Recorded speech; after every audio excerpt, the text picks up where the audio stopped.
다음 보실 부분은 전기적 점화원 중에 하나였던 정전기 열 들어가 보도록 하겠습니다. 자, 이 정전기라고 하는 것은 전기가 정지되어 있다라고 해서 정전기라고 볼 겁니다. 그럼 전기가 흐를 때는 어떻게 표현을 할까요? 동전기라고 하겠죠. 자, 우리는 정전기로부터 열이 발생되어 화재가 일어난다면 여기에 초점을 맞춰서 생각을 해줘야 되기 때문에 정전기에 관련하여 발생 과정과 그 예방 대책만 체크를 하시면 되겠습니다. 먼저 정전기란 두 물체의 접촉, 분리로 일어날 수 있는 대전 현상에 의해 전하가 축적되는 현상을 말한다. 여기에서의 대전 현상이라고 하는 것은요, 원래 모든 원자들은, 즉 물질들은 전기적으로 중성적인 상태를 가지게 됩니다. 근데 이때 마찰에 의해서, 접촉에 의해서 대전 상태로 변하게 되는데, 이 전기적 성질을 띠게 되는 그 현상을 대전 현상이라고 할 겁니다. 그래서 원래는 플러스와 마이너스가 이렇게 개수가 동일하게 들어가서 전기적으로는 아무런 성질을 가지고 있지 않은 중성 상태로 유지가 될 텐데, 얘가 다른 물질과 접촉이 되면서 우리 자유전자들은 바깥으로 나갈 수 있잖아요. 자유롭게 움직일 수 있는데 이 자유전자의 이동으로 플러스 전기를 띠게 되고 마이너스 전기를 띠게 된다라고 했을 때 그 물질들이 전부 다 대전체가 되었습니다 라고 표현할 수가 있는 겁니다. 이러한 대전 현상에 의해서 플러스 마이너스 성질 갖게 됐죠. 그럼 이때 이 플러스와 마이너스끼리는 서로 전기력이 생성됩니다. 플러스 마이너스 우리 그 자석에서 보시면은 N극과 S극 있죠. N극과 S극은 서로 잡아당기는 힘이 발생할 겁니다. 얘도 마찬가지로 플러스와 마이너스 사이에서 잡아당기는 힘, 얘를 또 전기력이라고 할 겁니다. 이러한 전기력이 발생될 거다. 이때 발생하는 전압은 1만 볼트가 넘고 순간적인 전류는 수 암페어가 넘지만 실질적으로 전기가 흐르는 시간이 매우 짧은 시간이기 때문에 이렇게 많이 정전기가 실생활에서 발생된다 하더라도 화재까지로 이어지지는 않는다라는 말입니다. 다만 순간적인 점화 효과로 인해서 인화성 물질에 정전기가 발생할 경우 유류 및 화재, 우리 가스 폭발까지 이어질 수 있다. 그래서 그냥 가연성 물질이라고 해서 전부 다 이 정전기 열로 인해 발화되는 것이 아니고 우리는 인화성 물질들, 예를 들어서 유류를 취급하는 주유소라든지 그런 장소에서는 이런 순간적인 점화 효과로도 충분히 발화가 될 수 있기 때문에 유의해야 한다. 그래서 셀프 주유소 같은 곳 가서 보시면은 정전기 방지 패드들을 손쉽게 확인해 보실 수가 있습니다. 정전기 방지 패드를 손에 이렇게 갖다 대면 우리 손 안에 있는 자유전자들이 그 패드를 통해서 빠져나간다고 보시면 됩니다. 이렇게 해서 대전 현상을 방지하자. 그래서 정전기를 방지할 수 있다라고 보시면 되겠습니다. 그러면 시험 문제는 어떠한 문제들이 나오느냐? 바로 정전기 발생 과정으로 옳은 것을 고르시오. 혹은 정전기 발생 예방 대책에 대해서 옳은 것을 고르시오. 여러한 문제들이 출제가 될 겁니다. 자, 정전기가 발생되는 과정은요. 먼저 전하가 발생될 겁니다.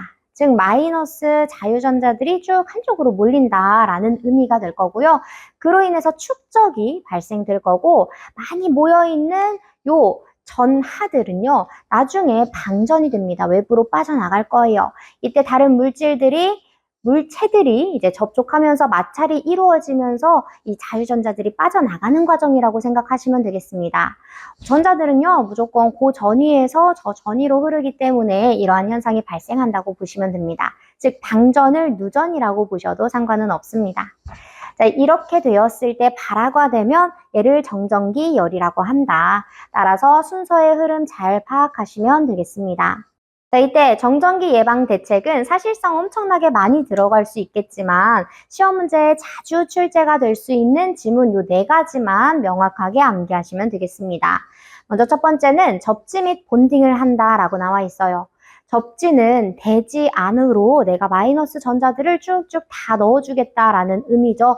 그래서 결론적으로 과전류를 차단하겠다라는 의미지만 이 말인즉슨 축적되는 전하들을 모두 다 빼버리겠다, 방지하겠다, 축적 자체를 방지하겠다. 즉 정전기를 아예 없애겠다라는 말입니다. 그래서 예방 대책의 아주 대표적인 예시로 확인을 해보실 수가 있겠습니다. 본딩 같은 경우도 설비 자체에 할 수 있는 그러한 방지 조치라고 보시면 되고요. 두 번째, 공기를 이온화한다. 공기 자체를 이온화하면서 자유존재들의 축적을 방지하는 거죠. 세 번째, 상대 습도를 70% 이상으로 한다. 습도 자체를 높이 올려가지고 우리는 마찬가지로 정전기를 방지할 수 있습니다. 이때 70%라고 하는 수치 잘 확인을 해주셔야 되겠죠? 그래서 건조한 상태인 겨울에 훨씬 더 정전기가 많이 발생하는구나까지 이어서 보실 수가 있겠습니다. 마지막은 전도체 물질을 사용한다라고 하는 포인트입니다. 사실상 부도체였기 때문에 이 전하들이 자유롭게 흐르지 못하고 축적이 됐던 거였어요. 그래서 정전기가 발생하는 것이었는데 만약에 내가 여기에 전도체 물질을 사용했다면 애초에 전기가 정지될 이유가 없었겠죠. 전기가 흐를 수 있는 상태로 만들어주는 겁니다. 그래서 부도체 아니에요. 전도체 물질을 사용했을 때 정전기를 방지할 수 있다. 그래서 많이 나오는 오답 지문 중에 하나가 부도체 물질을 사용하면 정전기 열을 방지할 수 있다라고 합니다. 부도체 물질 사용한다. 요거 무조건 틀린 오답 지문으로서 하나 체크해 주시면 되겠습니다. 마지막으로 추가적으로 이 유동, 마찰을 줄이는 방지 대책도 있습니다. 예를 들어서 탱크 안에다가 우리가 유류를 넣는다고 했을 때 이 유류에서부터 벽과 유류의 흐름에서부터 발생하는 마찰이 있습니다. 얘를 유동 마찰이라고 해줄 거예요. 이 마찰에 의해서 정전기 열이 발생할 수 있기 때문에 유동 마찰이 생기지 않도록 유속을 1m/s 이하의 속도로 낮게 아주 천천히 주입해야 된다라는 말도 아마 보실 수가 있겠습니다. 이렇게 해서 4가지, 조금 더 나아가서 요 5가지 정도는 전부 다 암기해 주시는 것이 좋습니다.